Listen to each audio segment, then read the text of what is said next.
Hello friends, कहाँ कहाँ से गुजर गए के एपिसोड में आज मैं आप लोगों को बताऊंगी।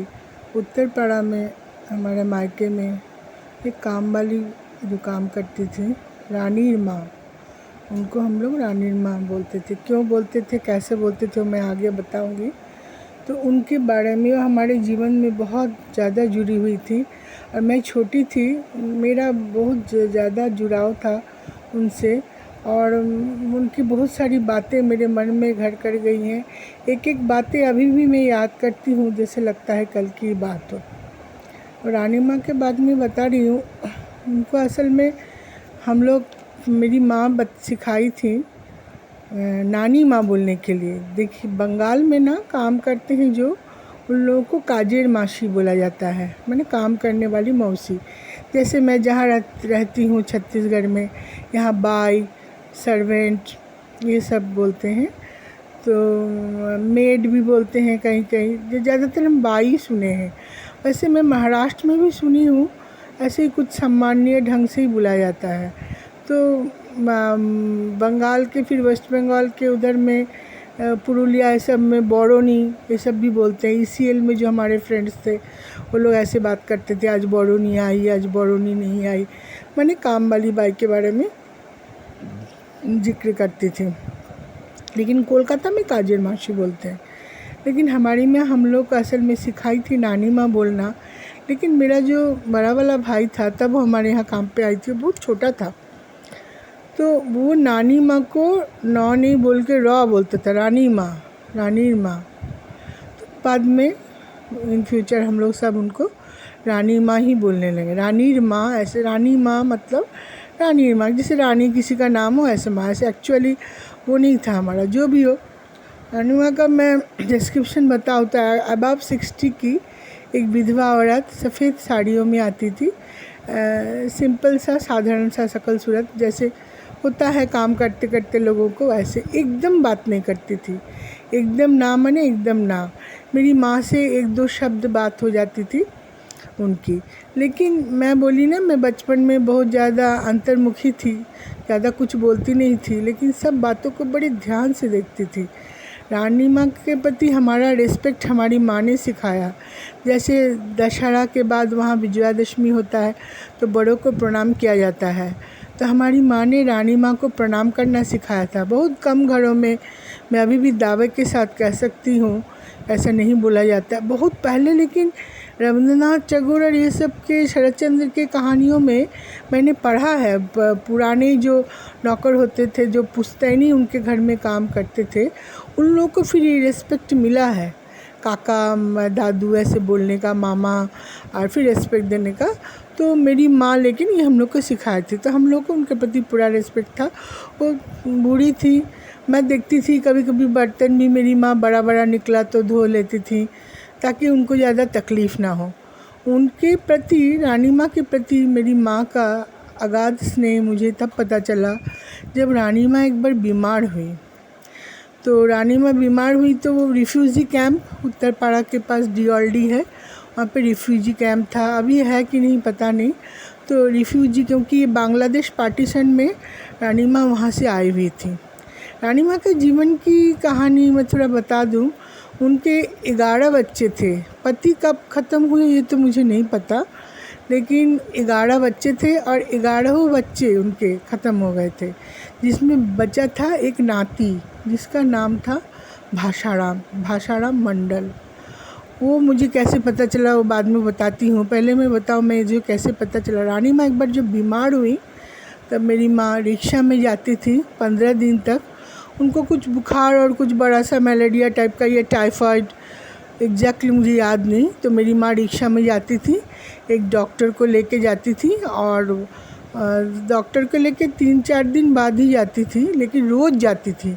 और माँ उनका बिस्तर साफ़ करके, उनको थोड़ा सा नहला के, फिर कपड़ा पहना के, कैंप में आप समझ सकते हैं बाल्टियों में पानी ला के सब करना पड़ता है। लेकिन मेरी माँ चूँकि संभ्रांत परिवार से आती थी, उनके अगल बगल के जो देखते थे उन लोगों को भी थोड़ा आश्चर्य लगता था कि जहाँ काम करने गई हैं वो सेवा करने आई हैं। तो हमारी माँ उनको सफाई करके खाना, फिर कपड़ा वपड़ा पहना के, कंघी करके, फिर दवाई उनके बगल में जो हैं उन लोगों को बता के, फिर उनके लिए थोड़ा बहुत जो खाना हो, तो खाती नहीं थी एकदम। एक दिन मैं माँ के साथ गई थी तो मैंने ये देखा, तो बाद में मैं सोचा माँ जब जाती है ये सब करती हो। कुछ 15-20 दिन वो बहुत बीमार थी, 1 महीना बाद आके उन्होंने फिर ज्वाइन किया। तो उसी समय मैं समझ गई थी कि रानी माँ मेरी माँ के मन में कितना वो रखती। लेकिन मेरी माँ को बहुत दुख था उनके जीवन से कि उनका अपने इतने सारे बच्चे सब मर गए। और नाती को मैं कैसे जानती हूँ, मैं बता रही हूँ। हर महीने में एक बार रानी माँ एक पोस्ट कार्ड लेके आती थी। पोस्ट कार्ड अभी के लोग पता नहीं जानते हों कि नहीं। पोस्टल डिपार्टमेंट में इंग्लैंड लेटर, लिफाफा और पोस्ट कार्ड, ये तीनों चीज़ मिलता था किसी को चिट्ठी लिखने के लिए। तो पीले रंग का होता था पोस्ट कार्ड, पता लिख दो, फिर ओपन ही मैसेज लिखना है उसमें। तो उसमें वो मुझे भाषाराम का बांग्लादेश का कोई पता था, वो पता लिखवाती, एक कागज़ मुड़ा हुआ लाती थी, उसमें पता लिखती थी मैं। फिर भाषाराम को जो भी उनको बोलना है, तो जो मुझे बताती थी ना, तो चिट्ठी के ऊपर अपना जहाँ पे लाइन लिखना वहाँ पे वो अपना उंगली फेरती थी हाथ से। फिर ऐसे लगता था जैसे उन्होंने उंगली फेर दिया, उसके बाद मैंने लिख दिया तो वो शब्द उसके पास पहुँच गए, ऐसा लगता था मुझे। लेकिन भाषाराम जो चिट्ठी लिखता था ना, वो लेकिन ओपन नहीं आता था, बांग्लादेश से आता था, वो लिफाफा या इंग्लैंड लेटर में ही आता था। तो हमेशा बोलती थी मैं ठीक हूँ, अच्छे से हूँ, तुम कब आओगे मुझे लेने। लास्ट में ये एक लाइन ज़रूर बोलती थी हर चिट्ठी में, हर चिट्ठी, मैं आपको बता नहीं सकती। वो लाइन जब मैं लिखती थी तब मैं उतने छोटे सी मैं थी, मैं कुछ 4थी क्लास से सोचिए उनको चिट्ठी लिखना शुरू कर दी थी। वो आती और भी पहले से थी, वो करीब 71 से मेरे यहाँ आती हैं। तो 2-3 सालों कैसे किससे चिट्ठी लिखा है मुझे नहीं पता। मैं कुछ 4थी क्लास से बड़े बड़े अक्षरों में लिखती थी, ऐसा मुझे याद है। तो हर बार इसी आशा से वो लिखती थी। और चिट्ठी जब भाषाराम का आता था ना, तो वो भी लेके आती थी हमसे पढ़ाने के लिए। तो मैं भी पढ़ती थी, एक बार नहीं 2 बार, हर चिट्ठी को ना वो 2 बार। तो मैं एक बार पूछी भी, आप 2 बार क्यों पढ़ाती हैं? तो बोली एक बार जब तुम पढ़ती हो ना, तो जो तुम बोलती हो तो 1-2 लाइन में ना मैं खो जाती हूँ, कुछ सोचने लगती हूँ, फिर आगे जो पढ़ती हूँ वो सुन नहीं पाती हूँ।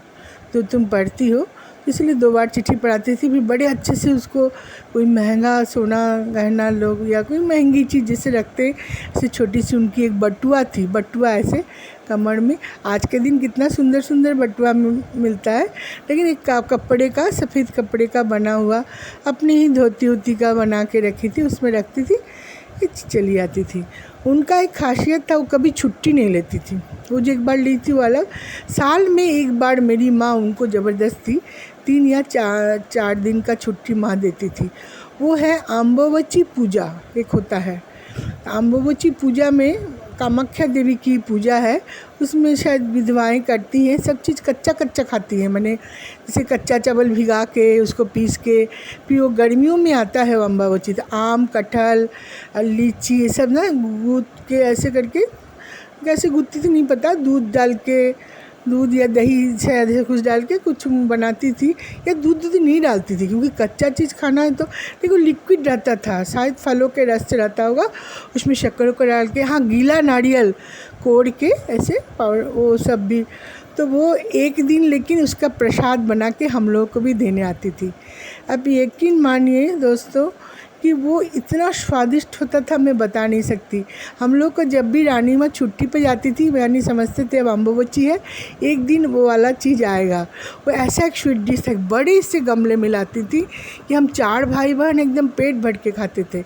मेरी माँ बोलती भी थी तुम कितना कमाते हो। जहाँ तक मुझे याद है रानी माँ का मैं तनख्वाह था 10 रुपया, 10 रुपया। वो ये 73-74 की बात है, बाद में फिर बढ़ा होगा वो मुझे याद नहीं, लेकिन एक बार 2 बार मैंने माँ को देते देखा था 10 रुपया। और जब ये सब पूजा वूजा करती थी तब मेरी माँ 4 रुपया 5 रुपया उनको देती थी कि पूजा करना। माँ बोलती भी थी सब तो तुम ले ही आती हो, अपने क्या खाते होगे। तो ये उनके दिल का एक बता रही थी, मुस्कुराते हुए आती थी, उनकी सादा मैंने सादा चेहरे में वो एक खुशी एकदम झलक जाता था, आधी सी झुकी हुई वो चलती थी। उसके बाद बीच में सारे वर्ष बीतते गए, एक एक करके रानी माँ हमारे यहाँ आने लगी, फिर थोड़ी थोड़ी बीमार होती थी। एक बार चिट्ठी में उन्होंने मेरे से लिखवाया भाषाराम को कि अभी अगर तू नहीं आएगा तो बेटा, तुम उसको भी शायद अपनी नानी से प्यार था, क्योंकि वो भी देखता और कोई नहीं है, उसकी माँ भी नहीं है, बाप भी नहीं, तो तू नहीं आएगा ना तो मुझे देख नहीं पाएगा कभी। उसके थोड़ी दिन, तब मैं 9th या 10th में, 79 या 80 की बात है, एक्चुअल 79 या 80 ऐसे कुछ होगा, मुझे 2 ईयर में थोड़ा कन्फ्यूज़न है। तो एक दिन आके वो बोली भाषाराम आया है। मैं बहुत खुश हुई सुन के कि चलो उनका